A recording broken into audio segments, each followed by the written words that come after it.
I'm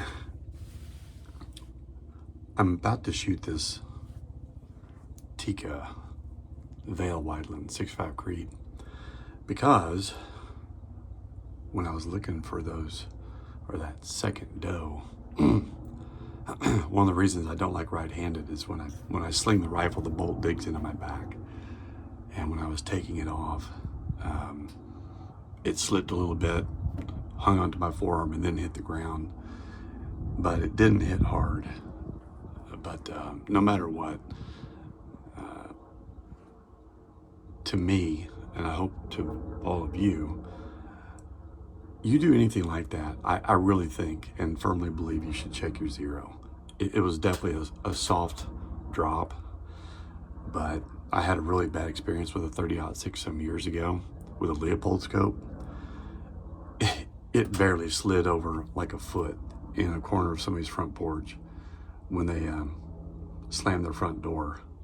And my rifle was propped up right up against their rail, and it was only about, a foot from the corner, but it just slid over.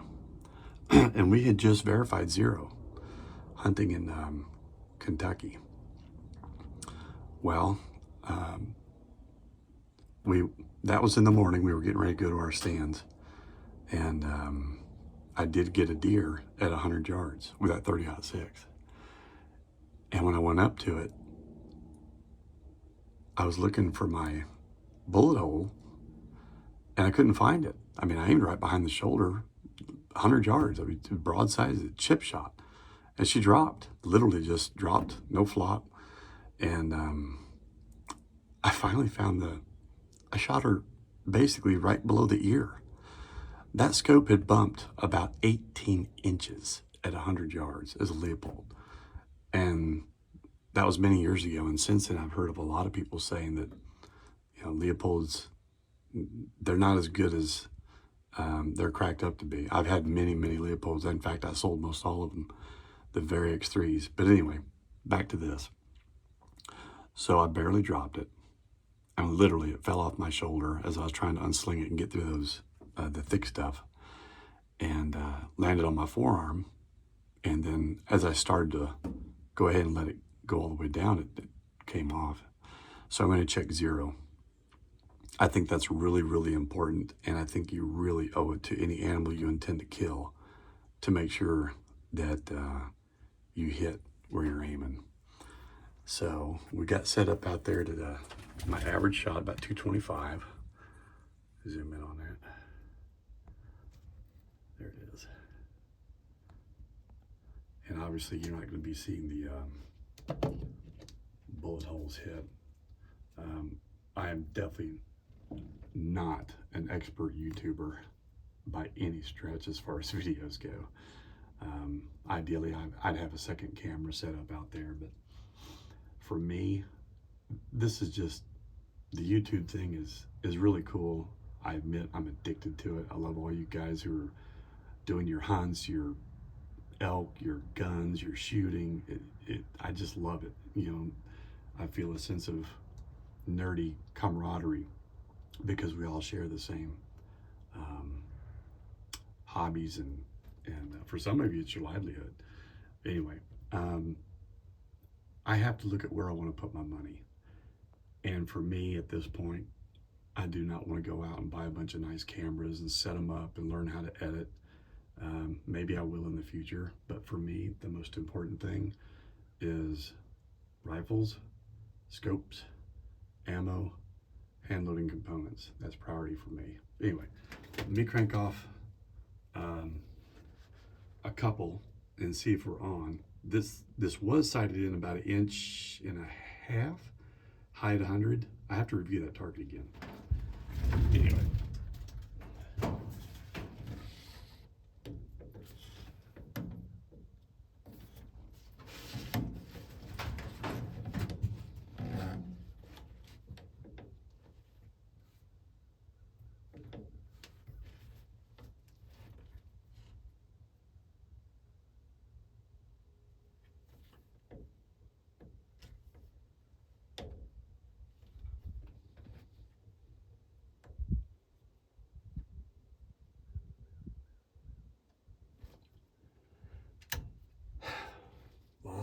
you out there.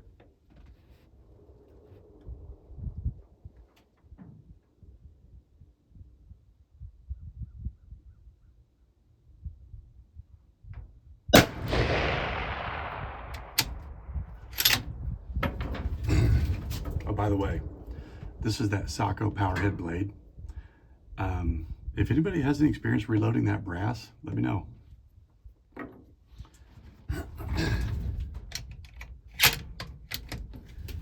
By the way, this is also an absolute no-no. I hate shooting where I hunt, even though obviously it doesn't seem to affect the deer, but it's much more important to know that your rifle is on than it is to mess up a hunt, in my opinion.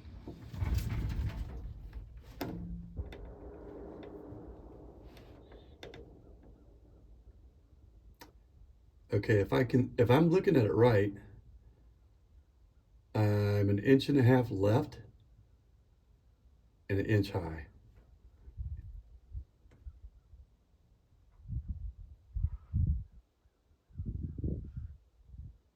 Now, when I cranked off that one, my breathing, I was at the right edge of the center triangle. And it is, yeah, I'm hitting left. Because right when the trigger broke, the red diamond in the center, my reticle dot was on the right corner. So I'm going to move the scope real quick. We're going to come to the right. A couple clicks. All right, one more. Try to get real steady here.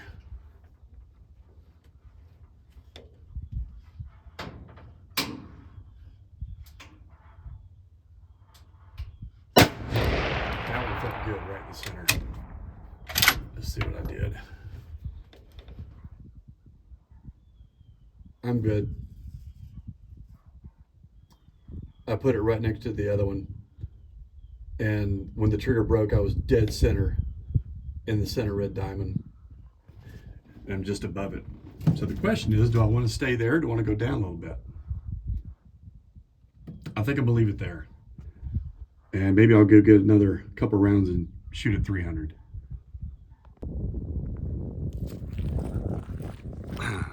Walk out there and check this real quick.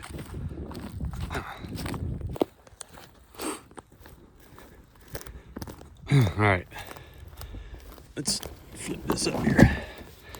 Okay, first shot's right there.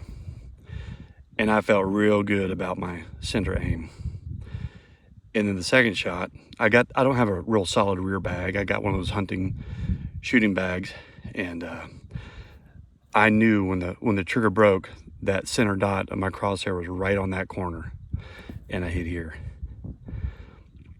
And I moved the scope 2 clicks right, and there I am. So I'm 1.5 inches, inch and a half high at 2 1/4. So have any of you guys ever experienced that? I use several ballistics calculators, and a lot of my ammo, factory and hand loads, I'm at 640 feet elevation here, and they still hit really flat.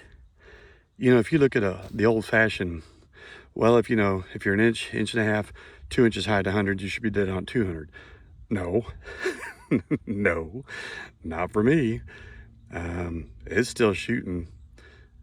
Gosh, like I said, I mean, I'm at, sorry about that, my finger getting away. I mean, we're 225 right here, my average shot.